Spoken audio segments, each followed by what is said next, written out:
that Yes. I've enjoyed a lot. So, when we were thinking of how to start off, Chess as a game has come a full circle. it would definitely be great for chess to be in the Olympics because of the stature of the Olympics. And the game of chess is all about getting better of your opponent. If I hated losing in chess as much as I hated losing in cards, I would be a much better chess player. See, 37 years back, you single-handedly broke the Soviet wall. I don't expect to be in control at all. People who observe chess think we are in a lot more control than we actually are. But you come across as a typical good boy that every mother would like to have. I want to go back to the room and swear and break something, but equally I understand you can't do this in public.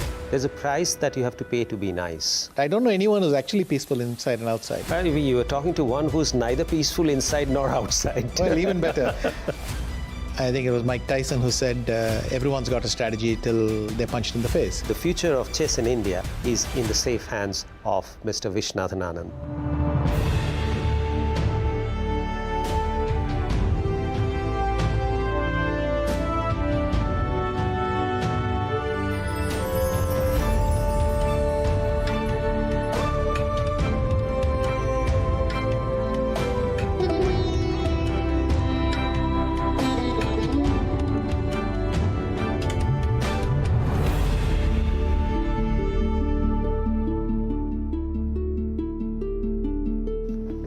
Good to see you. Please have a seat. Thank you. What an honor, Anand, to have you on Duologue. You know, you are the master of the mind. And today I'm going to delve into the mind of the master. Okay. And I would start off reading the foreword from your book. Regrets, I've had a few. But then again, too few to mention. I did what I had to do and saw it through without exemption. I planned each chartered course, each careful step along the byway. Yes, there were times, I'm sure you knew, when I bit off more than I could chew. But through it all, when there was doubt, I ate it up and spit it out. I faced it all and I stood tall. I did it my way. And it was written in 1969 by Paul Anka, the year you and I both were born. Yes. Right? Yes, well, also, I must say it's a spectacular song Yes. that I've enjoyed a lot. So, when we were thinking of how to start off, that seemed like the perfect thing to put in the book. Does it describe you? When I wrote my biography, it felt like a good description of what I had gone through. Though I suspect most people would see their lives like that, but at least it seemed like a pretty decent description. Very decent. According to me, you would be the greatest sportsman that the entire continent has ever produced. Kudos to you. Anand, often I've seen that we become what we are professionally.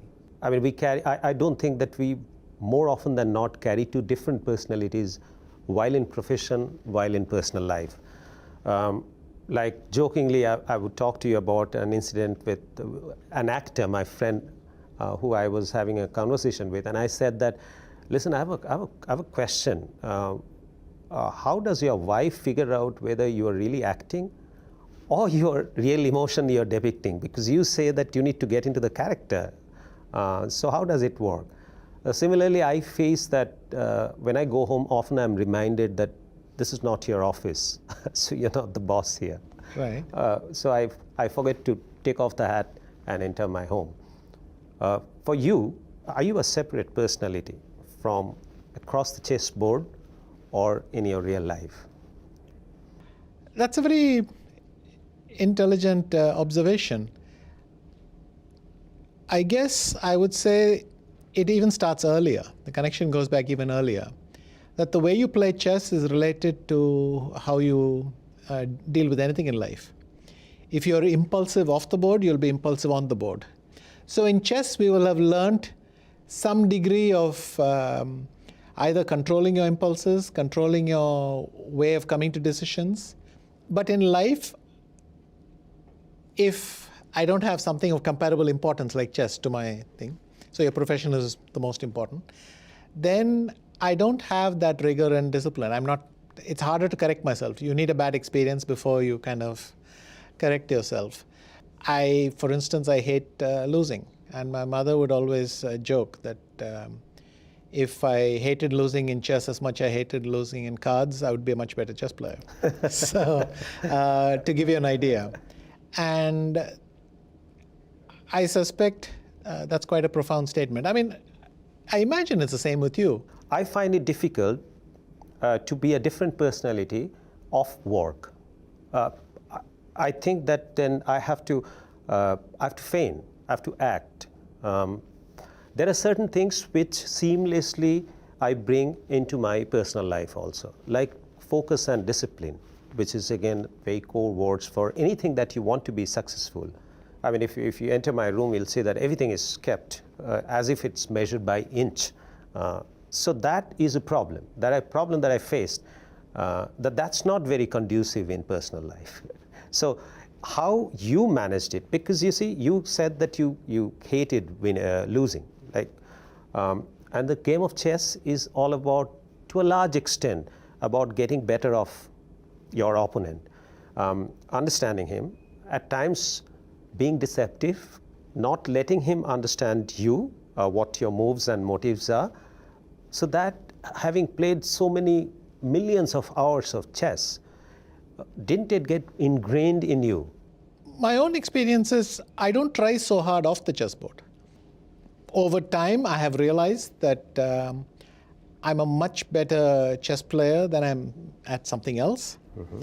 And that therefore I need to improve in lots of areas. But very often, when something goes wrong on the chessboard, I recognize the emotion with something that goes wrong somewhere else. Mm-hmm. It's like I mentioned earlier, but all these hours of training, all the discipline that I brought to the chessboard pays off in ensuring, let's say, my skills are high enough in chess that even if I make a couple of bad moves, I might still get away with it.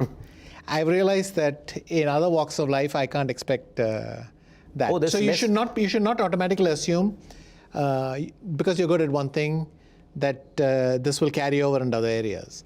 Another point you mentioned, which is that your room is well ordered. Mine is a mess. So if we are going Freudian here, I would say that that's probably how I'm thinking. But my room's a mess. I'm not organized, but because I'm a fairly intuitive player, that's how I like things. And so I shouldn't have to fight it very much either. That's an interesting point. You're an intuitive player. That's something that I didn't know. I thought that it's all about a strategy that a champion like you starts with. But you also wrote in your book that to be successful in chess, it's about 99% tactic and 1% strategy. That possibly reflects in the statement that you have just said, that you're more intuitive, you take one move at a time while playing chess and in life too. Yes. I think the way of looking at it is simply that both life and chess are very unpredictable. And this idea that you can have a strategy that you implement to perfection, or that you just implement, is wrong. As it's, in war, for instance, they say you have a strategy till you meet your opponent. Yeah. I think it was Mike Tyson who said everyone's got a strategy till they're punched in the face. So the same thing, right? I don't expect to be in control at all. People who observe chess think we are in a lot more control than we actually are. But in chess, I get ready constantly by trying to prepare for as many unexpected circumstances as possible. I am very conscious about the learning which you earn or which you learn from various aspects of life, and sports is very close to my heart. And I keep saying that if I hadn't been a corporate executive, definitely I would have been a sports person in some sport. Now, your book, you have listed down all the qualities that the game of chess imparts on someone like you, which are all success secrets for any other walk of life. Is there anything unique which chess teaches people which one cannot find that learning from any other field or any other sport? I would be very surprised if chess had such a quality. First of all, more or less all sports, they're all mind sports. Yeah. even the physical sports are mind sports. Mind sports. But there are fast-paced ones. Yeah. In football, let's say, you don't have the time To think. after you kick the ball, you don't have time to reflect on that shot. Correct. Or that movement. You have to keep following it, and it's very, very fast-paced.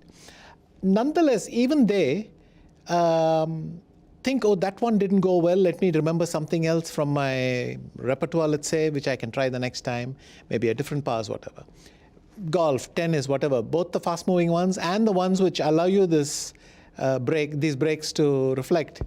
Nonetheless, it is a mind game. But humans are fundamentally of the mind. I mean, Yeah. In chess, is it completely mind sports, or physical ability also comes into play? physical ability plays a huge role in chess. Because in chess, you're making the best move as you see it, but your opponent will counter with the same thing. The opponent will make the best move as well. And then it becomes a long sequence where who breaks first. You have to keep your level. You not only have to make one good move after another, but you cannot sit back and say, I made this good move, now I can take the pedal off. Also.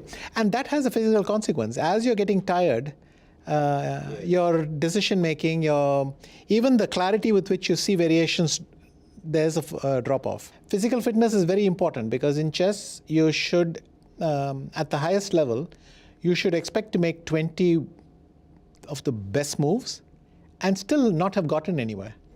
No progress. There's nobody gives you a prize for making 3 good moves, because if your opponent plays 3 good replies, then you're back where you started. And then it becomes a war of attrition. Who's going to break down first? And if you don't have the fitness to go with it, Great over time, your performance will drop off. But in general, I've always felt that you don't have to be fit only to be a chess player. You have to be fit if you want to be alive. Oh, that I fully agree. I mean, anyone who has a busy schedule will understand, the variability every day of your performance, right? It must be the same for you. Yeah, absolutely same. Both of us are on the right side of 50, and I think we've done well with our fitness so far. So it's important. It's very important. That's a very nice way of putting it. So therefore, chess is a sport. Like in all aspects, it makes the cut to be called a sport. And yet, Olympic keeps it outside. Does it make a difference? I mean, is it a big deal for a game like chess to come back to be considered to be played in Olympics? It would definitely be great for chess to be in the Olympics because of the stature of the Olympics. We are kind of close. The World Chess Federation is working very closely with the IOC. Why is not there? What's the logic? There are multiple sports. I mean, they have different considerations to include a sport, but they get a lot of sports applying as well. Okay. But they have some criteria. For a while, the chaos in chess when we had 2 federations, we lost a lot of time. I think we had a good opportunity 20 years back. At that point in time, okay. But subsequently for the IOC as well, they have to decide how big the games can become, how much can expand and so on. So there are multiple criteria, but we're working closely with them. Hopefully soon we might be at least in the esports Olympics or perhaps even in the main Olympic. And the fact that we are in the Asian Games and have been in the other global events below the Olympics, that might be a platform to get into the Olympics. Right. And chess in India, right? I think it's a golden era for India. You're entering in the golden era because you see 37 years back, you single-handedly broke the Soviet wall. They had absolute dominance in world of chess, the undivided USSR. And after that, from the 90s onwards, it got fragmented. Then you came in. Now Carlsen is there. But I believe the current state where India is, I think about 13 players in the top 100. I think the last January ranking says there are 3 in the top 10.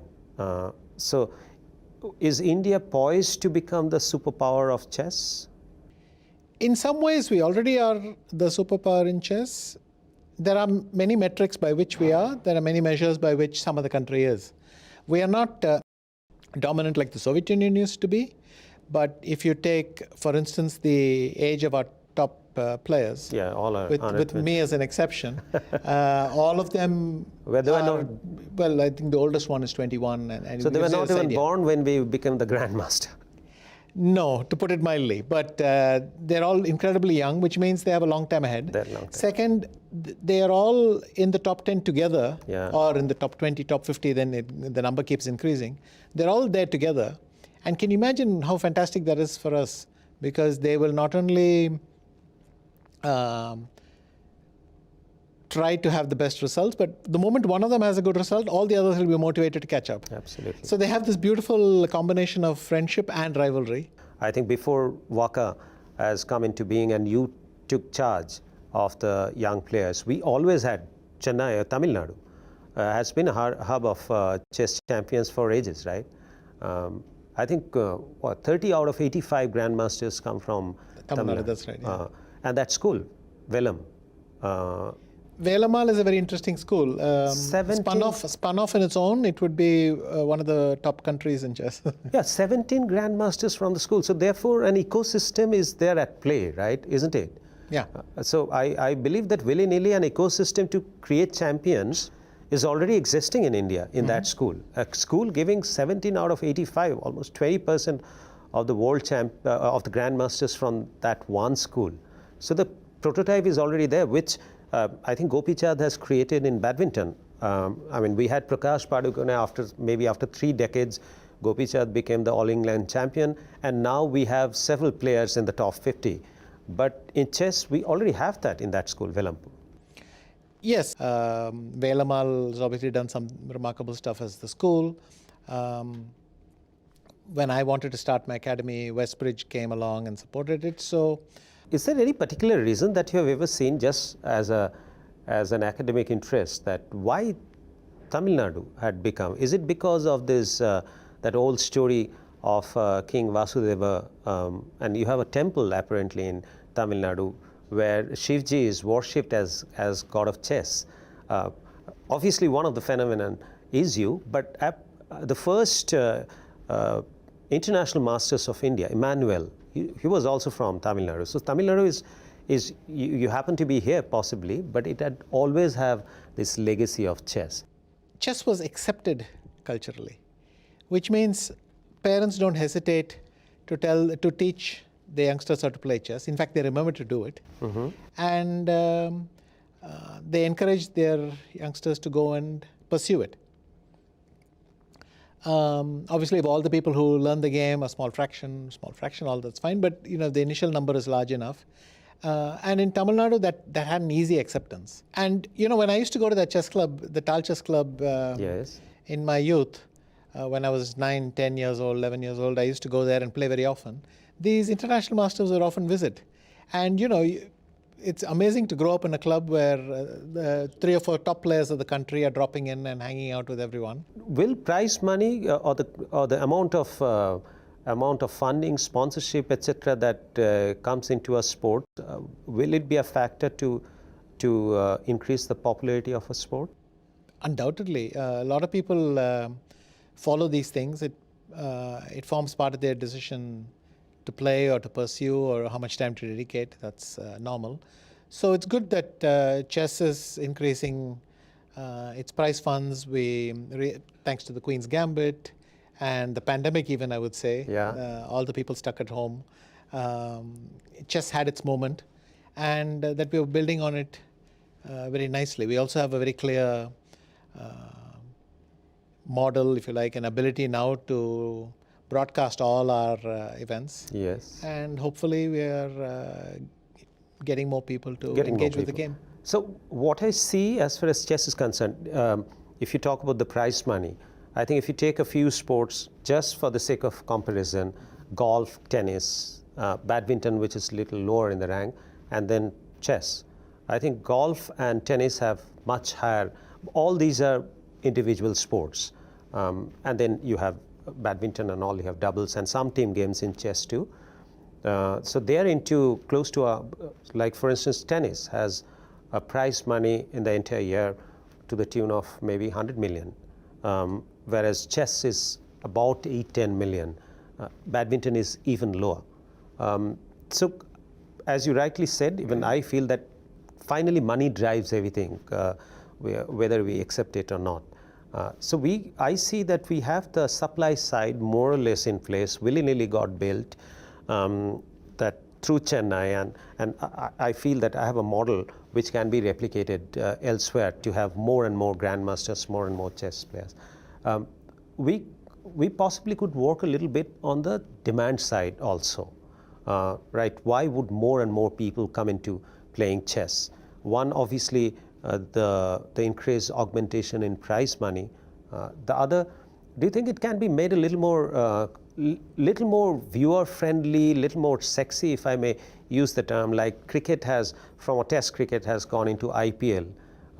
If we have a format like that IPL in chess, will it make it more popular? Will it help getting its popularity even more than what it is now? Look, it's pretty clear that there are sports with much more money than chess.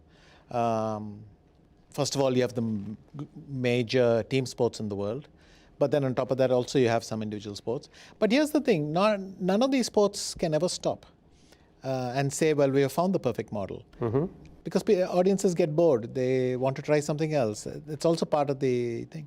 So chess as well will invent new formats and continue to do so. And other sports are doing that already. Tennis, golf, they're all experimenting with new formats. I'm just giving the individual ones. Obviously, the team sports do the same. So this is a continuous process, but we have grown spectacularly. Over the last couple of years, the prize fund in the World Chess Championship has started to move upwards. It's now the highest it's been. FIDE is dedicated to increasing the prize money in women's chess, and we've increased the prize money we have for various top events for the women.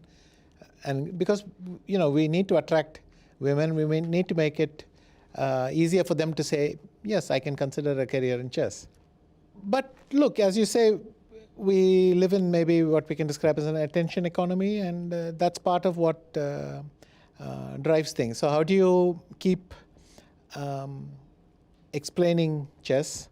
How do you make it simple for someone who's not very familiar with the things, not steeped in its lore and its history, but difficult. But it's come around to the game. How do you engage them? How do you make them curious? And it's exactly in these areas that we have we now have a lot of possibilities. We have technology which is able to display these things with beautiful graphics, which simplifies the explanation.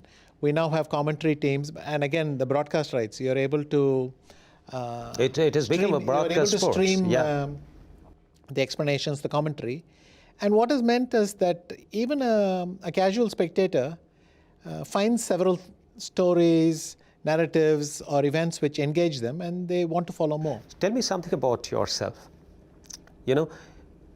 When we used to look at you, we grew up looking at you. By the way, as you know, that you and I are born in the same year. As you were playing chess, I was trying to play bridge, but of course at no level. I've gone up to the junior national team, but after that I had to give it up. It's again a mind game, which you said that you haven't played much. The question that I have for you is that you are fiercely competitive in nature. You go there to decimate your opponent, but you come across as a typical good boy that every mother would like to have in their son. So how do you make this transition? Or are you that fiercely competitive, and is it a dormant personality that you have? Do you ever get angry? All the time. All the time. I've just been brought up not to show that in public. So I'm often furious. Oh, really? On the chessboard, I'm furious with myself for all the misses, all the mistakes, all that. I'm angry at my opponent. I'm angry at other things. And I want to go back to the room and swear and break something. But equally, I understand you can't do this in public. That's all. Okay. So, first of all, I was brought up or told to play chess without giving away my emotions. I think probably one of the first things my mother would have told me, don't immediately, if you make a mistake, don't immediately react to it. Reveal through your face that you know it's a mistake. Oh no, like maybe that, your opponent will miss it, things like that. And then over time you learn to keep your emotions to yourself and keep a straight face. But it doesn't mean you're not raging inside. Or equally euphoric on the other end. You're not really raging, right? You can be euphoric, but you have to keep outward appearances and this and that. So you're deceptive that way. I think if you probe most people, they will be like that. I don't know anyone who's actually peaceful inside and outside, but I know a lot of people who know how to control it. You are talking to one who's neither peaceful inside nor outside. Well, even better. It's more natural. More natural, right. No, but sometimes, like for instance, was it in 2010, right? You're playing Topalov, right? And the venue was Sofia, Bulgaria, which was hometown. You had an option to opt for another venue, but you didn't. And while you didn't, you had weathered that volcano ash. You'd gone there and fought against this. Did it come from the fact that you are above these minor hiccups and minor incidents that happens around the game, and you focus on your game and you go and give your best? Or is it because you're a very nice sportsman and therefore you give in to certain things which can be ignored? My problem was because Karpov is very famous. Oh, it was Karpov. It was Karpov. Right, because right. he's very famous and a legend. I had the feeling that the arbiter, can you imagine a cop where you've been pickpocketed and you catch the pickpocket and you bring him to the cop. But you know in advance the cop is going to tell you, okay, I mean, you caught him, but he's not such a bad guy. He's a legend. Would you like to split the contents of your purse with him? Well, you'd be angry, but it's not you could then, of course, insist on your rights, but it's going to take effort. You'll get angry with the cop. You'll say, well, why aren't you doing your job? Why are you doing this? And I'd had bad experiences, and I felt that I know this arbiter is going to come and waste my time. So maybe like a chess player, I was thinking one move ahead, and I told myself, he's going to come waste my time. I have a 40-minute advantage in a 2-hour game. So I will start with 2 hours, he'll start with an hour and 20, which is an advantage, but it's not such a big advantage that I know that it's going to affect the game. Do I want to spend a lot of energy telling the arbiter to do his job? In my opinion, the arbiter should never even be asking me the question. That's absolutely right. But here I knew that the arbiter would come and make a counter proposal as if the offer, in effect the pickpocket is offering to split the purse.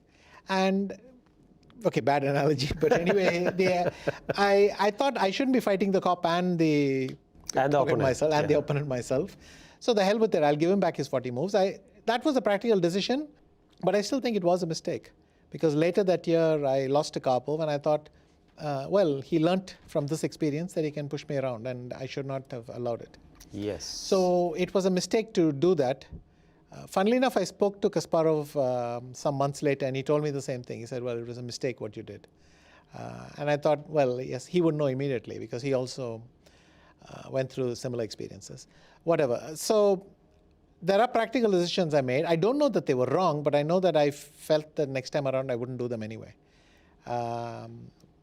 But had things actually come to pass, I don't know if I would actually gone through with it. There's always there's a conflict between saying the next time I'm not going to do this, but when you actually presented those cards, will you remember not to do it, or will you once again make an excuse? I put it this way, which is what, face is the mirror of mind, always I believe. I put it this way, there's a price that you have to pay to be nice, often.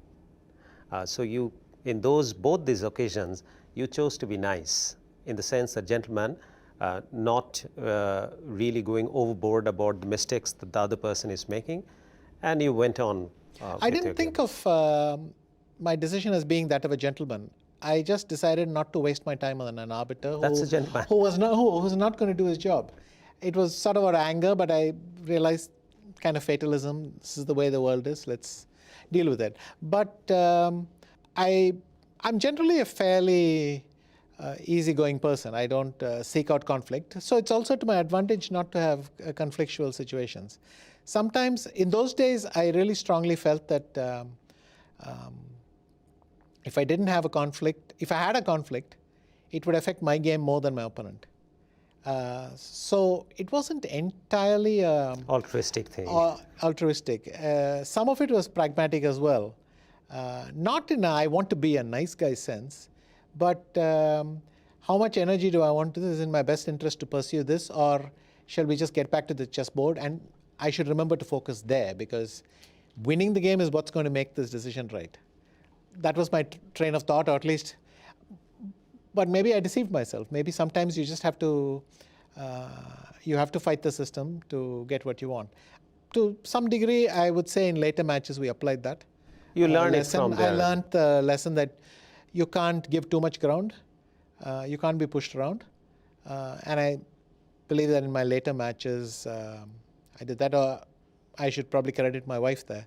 Aruna would negotiate all the contracts, and she took a much harder line in general. So. Yeah, what you told me, another theory that I believe in, and I say everybody who works with me, and if I intend to mentor anyone, I keep telling them that do everything which you feel is in best interest of yourself. You don't have to live for others. Live for yourself. Do best to you, but be aware of what is best for you. So at that point in time, when you took the decisions, you did that pros and cons calculation, and you arrived at the conclusion what you did. And maybe through your learning in later part of your life, when this similar incidents recurred, you have taken another stance. So you learned from there and went and applied. So perfectly fine. It goes exactly where, it corroborates the champion that I'm talking to. These are the things which make a champion. Anand, how important is packaging for you? How do you mean packaging? Packaging is the sense that how, like for instance, I think you talked about this in your book, that Maurice first presented a jacket to you, a checkered gray jacket, and from then you started becoming conscious about dressing up well. Then you also had put your foot down where Carlson appeared in jeans for one of the tournaments. And you are one of the well-dressed personalities that I've seen.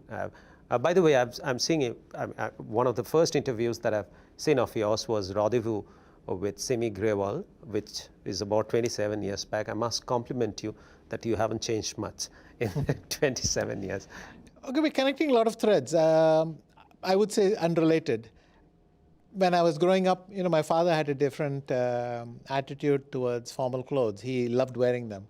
He kept his favorite suit, he had his ties, he had his safari jackets, and as becomes a government servant. I mean, he was a government servant, very high up in the railways, and he thought, well, this is how you do things, and he tried hard, but just like any teenager, I would rebel, and I'm sure you did it as well.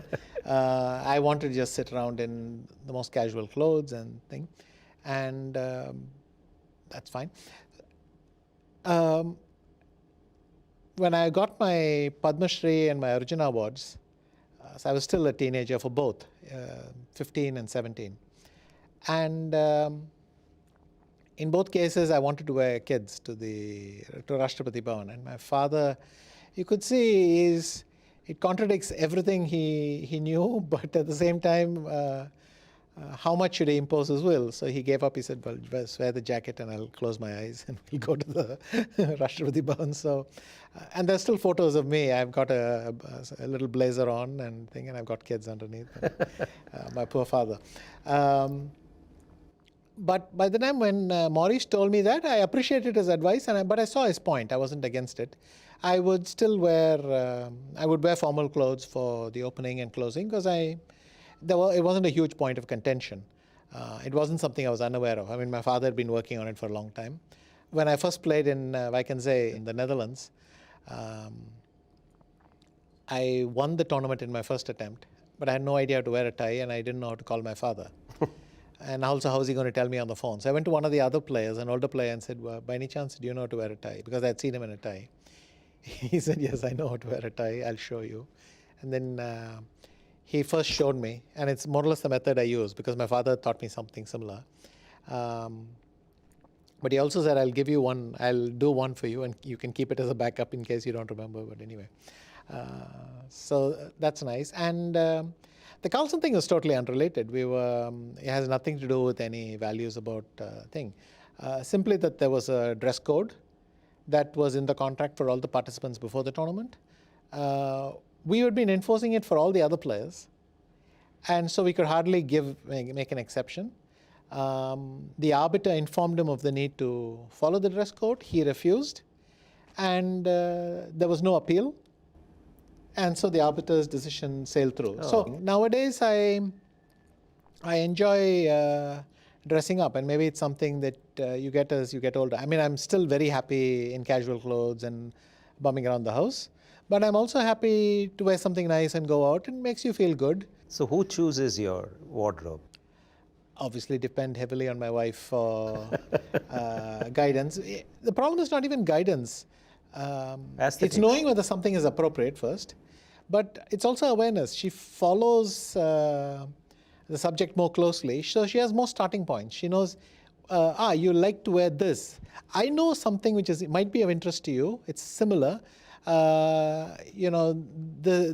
person was wearing it, that person was wearing it, whatever, and she might recommend something to me. And most of the time, what I appreciate in her is that she might recommend something to me that I would never have considered on my own. And that's the real benefit. I mean, I can always I have this typical, nobody will get fired if you buy an IBM, if you remember the expression. Yeah. I have this typical attitude that nobody can protest if I wear a tie. Yeah. It's not that I wear it because I love ties, but because, nobody can sue you afterwards. So, and sometimes that betrays a lack of imagination, but nowadays I'm happy to wear something imaginative if I think it's in the right taste, Okay, and so on. very nice. So, good to know. Good to know. Bit of that. Just one subject that we cannot just avoid discussing with a personality like you, which is AI. It's the biggest threat. I've seen how an AI is generating an actor's face in a split of a second and then creating another actor's. They can combine all the traits of an actor and come up with a character which will sweep the audience off their feet. Now all these were in the subjective domain. The game that you played, chess, I believe that there is very limited subjectivity in the game. It's very objective, very calculative, very logical there, which is where possibly AI would be the biggest threat. Do you think that chess would face any kind of threat with the advent of AI, like computers started beating chess players, and you have that incident with Nikhil Kamath, right? He was playing against you and he was using an AI machine, support from a machine. So will chess face any kind of challenge with the advent of AI compared to any other sport or game? First of all, to answer the question, we must probably separate AI from computing, because there were the old style brute force computing, which is simply running, executing programs. And so if you take Deep Blue back in '97, they were trying to program chess wisdom into the... That's the difference between computing and AI. The AI learns itself. And chess turned out to be accessible to even computing. Computers have been much stronger than us for at least 25 years. And so initially it was touch and go, but then they just kept on increasing in strength. And by the time AI came along, so that is these new neural networks, not quite ChatGPT, but self-learning and all these things. Self-learning. That has cracked a lot of things that the first were not accessible. They cracked Go. You couldn't crack Go before because the game was much too big. It's a 19 by 10 board, and so it was much too big. AI could come up with human-like strategies and defeat them. If something is much better than you, then your approach changes from trying to find the answers to trying to find the right questions to ask. Absolutely. There's no stopping it, so we might as well accept it. You have to accept. But I think there will be some balance of power eventually. Yes, it will have to be. So you were upset about that incident, right, where Nikhil used a computer while playing with you. I suspected something was wrong because he had made too many accurate moves in a row, and but I I don't have the ability to then be 100% sure that thing. Whereas a computer will match that and say, in the billion game database we have, no human is able to match that kind of precision for that many moves in a row. Certainly somebody can make one fantastic move, even two, but as a whole sequence, just the probability just diminishes. craters. Yeah. Right. And then, well, once the game, once chess.com flagged it, then it was pretty straightforward, and that was that. And he more or less said as much. Maybe from his point of view, it was just a prank, and for me, it was a charity event. So it was more just for the do a prank with the all-time greats. Sure, I mean, it is what it is, but yeah, it would have been better. So there I come back. That's again you're being a nice person. I mean, no matter how much aggressive and how much deceptive you are across the chessboard. Now that brings me to this context. In real life, the connotation with chess is not a very positive one. Somebody calls somebody Shatranj ki khilari, they actually mark him with the fact that he's a scheming person, he's a deceptive person, he's a strategist. Do you think it's unfair to chess? No, because chess is one of those fields in life where the participants lose themselves in it. You could just as easily make the case that musicians, people with an art form that requires total immersion, and they only think of that. I mean, politicians often call the Shatranj ki khilari. The connotation is not always positive, which I thought is unfair to the game of chess. It's an unfair stereotype because it's too narrow. Yes. But lots of stereotypes are unfair, and nonetheless, we persist in them. The other way to look at it is that it's a pity that once upon a time, that's the only thing the audience wanted to see. So the film producer, the filmmaker, or the ad maker thing is bringing that stereotype because he knows that's what the audience expects. Right. And so there is a self-fulfilling narrative here. But nowadays, you get to see chess players in a much wider range of roles, if you like. And I think this problem is contained now. Yes, there are some self-absorbed players, but there are also a lot of players who you can talk to about other subjects, like there always was. This was always a very narrow stereotype, and also as chess becomes more and more popular, you become sort of more mainstream, and then you lose these cultish elements slightly. Maybe once upon a time, chess was escape for people who wanted to escape the world. And now we are less so. Very well said. And exactly that's what I feel. I think the chess as a game has come a full circle. India was the inventor of this game. I think Chaturanga was there. And then finally, after going through the Muslim world and then European and to the West, it's coming back. India is, according to me, poised to become the superpower of chess.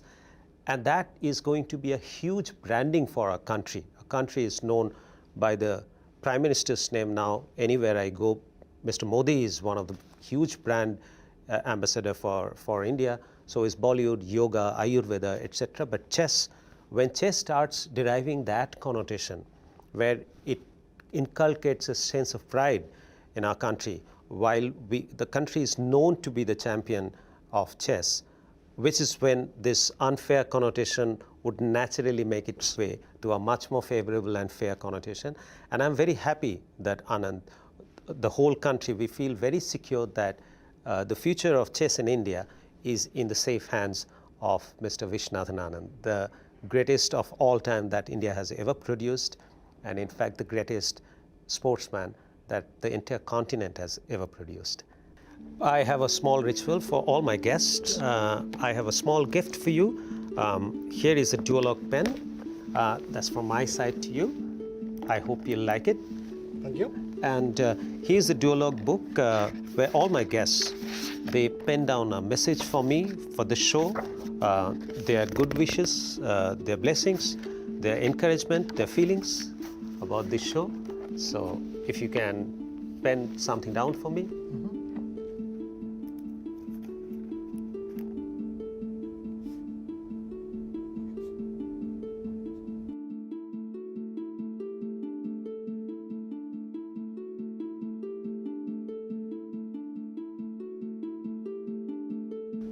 That's your pen?